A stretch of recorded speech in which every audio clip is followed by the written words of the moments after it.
Hello, I'm David Jaffe, co-author of Your Customer Rules, delivering the me-to-be experiences that today's customers demand with Bill Price from the United States.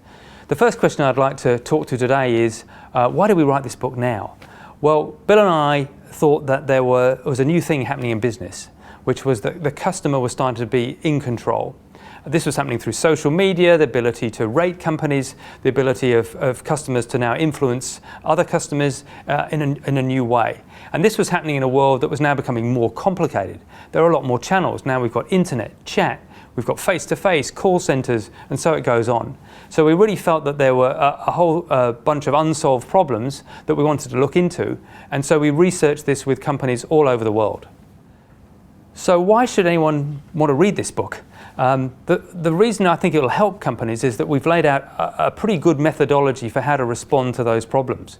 So we managed to boil it down to 7 needs that we think customers still have that we've put in a hierarchy, and we've also we also found a range of sub-needs that make up those needs, and then we've documented that through a series of good and bad stories showing the good companies and how they're doing it, and contrasting that, as we did in our first book, The Best Service is No Service, with the bad companies and what they're not doing. But of course we don't name the bad organisations. But that's part of the fun of reading the book, that you can try and see if you can work out what those bad organisations are and who they really were.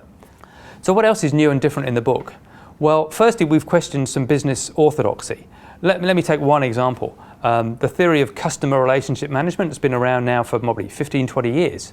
And we think it's not only is it dated, but it should never have existed in the first place. Customers don't want to be in a relationship that's managed. They want to manage the relationship. So the whole theory was wrong. It's a bit like, and as we talk about in the book, being in a personal relationship or a marriage that's managed. Who wants to be in a managed relationship? No one, we think.